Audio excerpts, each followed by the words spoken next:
Buongiorno a tutti amici di mattoscacco.com e ben ritrovati in questo nuovo video. Oggi andiamo a bomba a vederci questa partita giocata col bianco, il grandissimo Dubov, oltre 2700 punti elo, con il nero un computer, ma non solo computer normale, ma un computer robot, nel senso che muoveva anche lui stesso le mosse col nero tramite intelligenza artificiale e un braccio meccanico. Andiamo a vedere come si è svolta questa partita. Era una partita blitz, quindi giocata veloce, pochi secondi per giocare ogni mossa, dunque è ancora più difficile giocare velocemente contro un computer, anche perché sappiamo insomma il tipo di forza che hanno i computer. Oggi sono in grado di battere anche il campione del mondo. Probabilmente oggi anche il campione del mondo perderebbe 10 volte su 10 contro un computer di oggi. D5, G3, cavallo F6, alfiere G2, C6, mossa un po' preventiva, cercando di bloccare l'azione di questo alfiere a rocco corto. E ora, visto che questi pedoni sono protetti, alfiere G4. L'idea del nero è quella di cambiare l'alfiere per questo cavallo, poiché questo cavallo è molto forte ed è il controllore della casa E5, quindi l'idea è quella di cambiare. D3, cavallo in B va in D7 e su H3 cattura, cattura. Ci ritroviamo in questa posizione. E5, oh attenzione attenzione, ora ci sono varie minacce di espansione, di prendere ancora più spazio. Alfiere G2, mossa difensiva, ma va bene. Alfiere D6 e 4, D4. Inizia ad incastrarsi il centro e la regola dice che quando il centro è abbastanza incastrato bisogna iniziare a attaccare sulle ali. L'unico modo per cercare del controgioco. Oddio, qui il centro non è totalmente bloccato, una risorsa del bianco è quella di giocare F4, ma se il nero non cambia si può catturare o addirittura spingere in F5 bloccando totalmente il centro. Cavallo in D2, questo cavallo cerca una sistemazione buona. Arrocco F4, subito si cerca di minare il centro. Donna in E7, la donna va a sostenere questo pedone e mette in connessione le due torri. F5 bloccando tutto. Benissimo, ora il bianco è sì in svantaggio di sviluppo, ma è anche vero che con il centro bloccato le partite sono un attimino più lente e dunque si può avere tutto il tempo del mondo per organizzare pian pianino un attacco sull'ala di re. Ti ricordo che la posizione dei pedoni disegna una freccia sul dove bisogna attaccare, dunque il bianco dovrà cercare di attaccare sull'ala di re, il nero dovrà cercare di attaccare sull'ala di donna. Torre in A va in D8, G4 e ora inizia l'assalto contro l'arrocco. H6, re in H1, l'idea è quella di fare spazio alla torre che andrà in G1, insieme alla donna in G3 potranno poi creare un attacco sulla colonna G, verrà spinto poi il pedone in H4, verrà spinto poi il pedone in G5. Ovviamente una volta che la torre sarà qui, una volta che la donna sarà qui, bisognerà togliere questo alfiere per far comunicare la donna con la torre. Alfiere C7, alfiere in F3, cavallo in E8, torre in G1, un po' di manovre, donna in H4, questa donna attacca il pedone in H3 che è semplicemente difendibile con re H2, cavallo in D6, cavallo in F1. Questo cavallo cerca una sistemazione migliore, ma soprattutto fa un attimino respirare questo alfiere che ovviamente qui non può andare, qui non può andare, qui non può andare, dovrà andare prima o poi in D2, scusami. Il nero, il computer decide di ritornare in E7. Cavallo G3, questo cavallo cerca un posto dove poter essere, diciamo, minaccioso, ma non si vedono ancora buone cose. Alfiere A5, questa mossa è geniale da parte del computer, controlla la casa di 2, la casa di sviluppo di 2 e dunque inibirà per tutto il resto della partita questo alfiere. Donna in E2, donna in H4 ancora, donna G2. Finalmente si è creata la batteria di torre e donna che sono pronti ad andare su G2. Alfiere B4, l'alfiere temporeggia su questa diagonale, donna in E2, cavallo in F6, donna G2, alfiere in A5, cavallo in E2, cavallo in H7, cercando forse manovre di questo tipo, ma prima bisognerà togliere la donna, onde evitare che rimanga incastrata.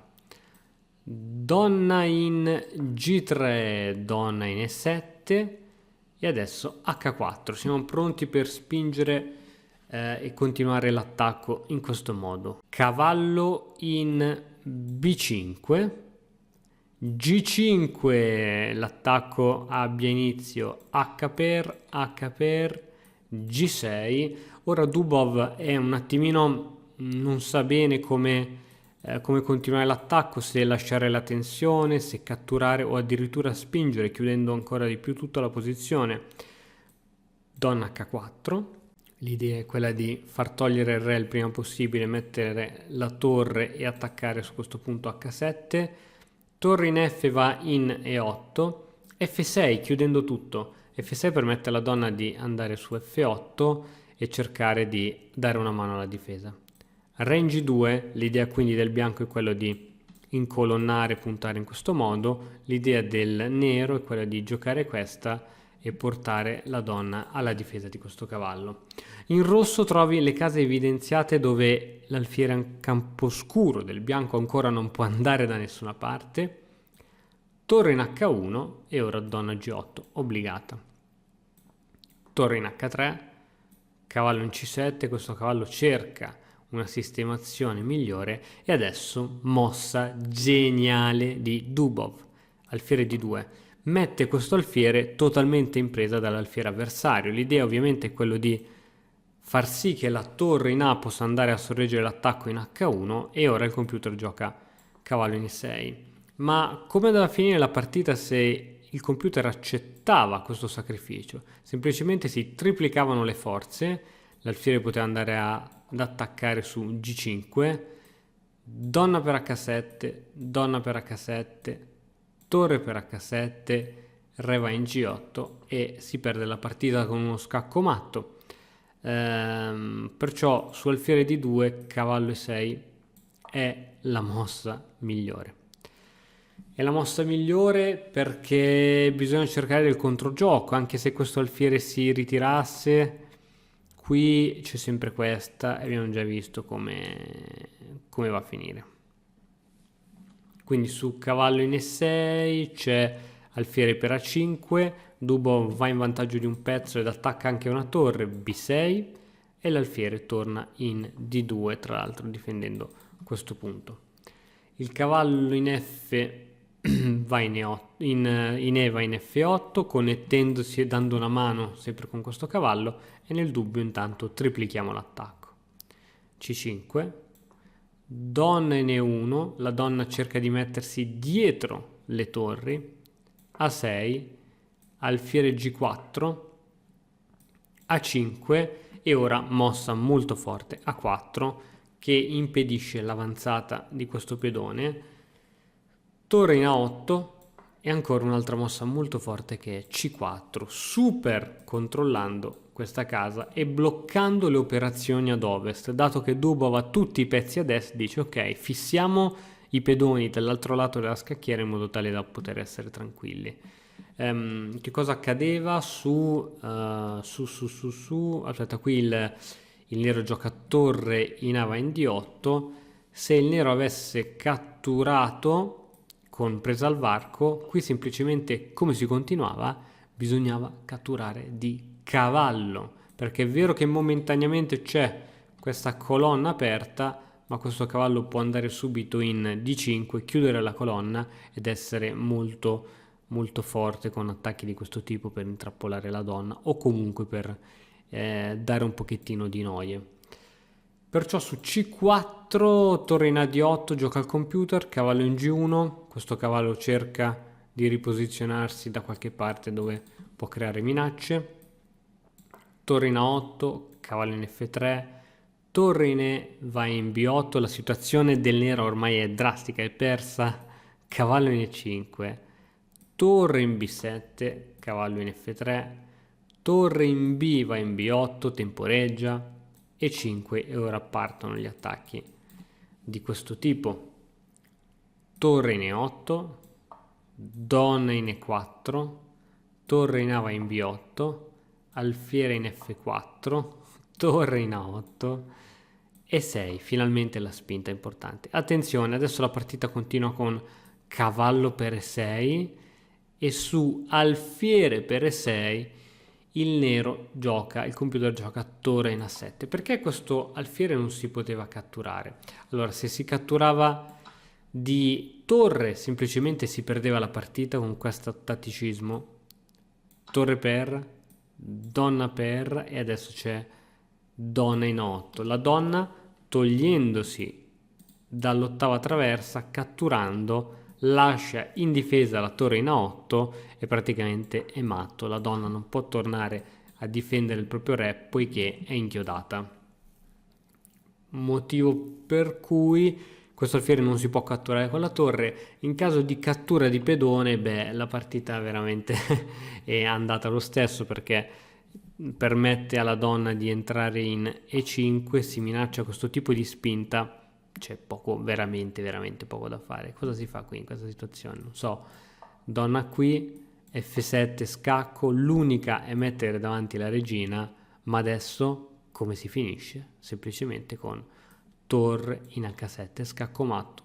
La donna ovviamente non può spostarsi perché è inchiodata dall'altra donna, quindi è veramente tragica la situazione, motivo per cui questo alfiere non si può catturare.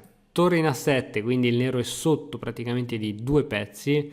Cavallo in E5, sacrificio di questo alfiere per ottenere un cavallo fortissimo che è pronto ovviamente a mattare.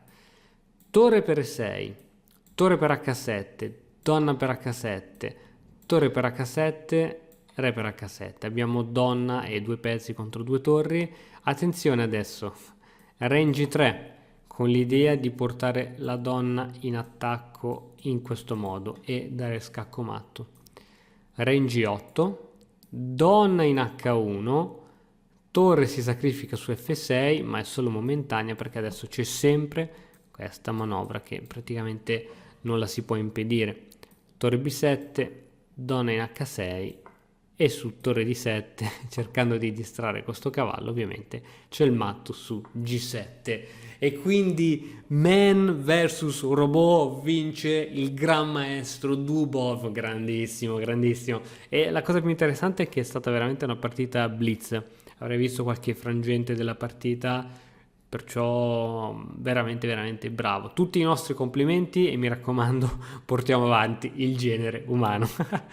Bene ragazzi, spero che il video vi sia piaciuto. Per sostenere il canale vi invito sempre a lasciare un like, un commento e soprattutto iscrivervi se ancora non l'avete fatto. Noi ci vediamo prestissimo con un altro nuovo video. Ciao! E ora, per continuare, che cosa posso fare? Beh, innanzitutto ti consiglio di iscriverti al nostro canale in modo tale da non perderti le nuove video lezioni.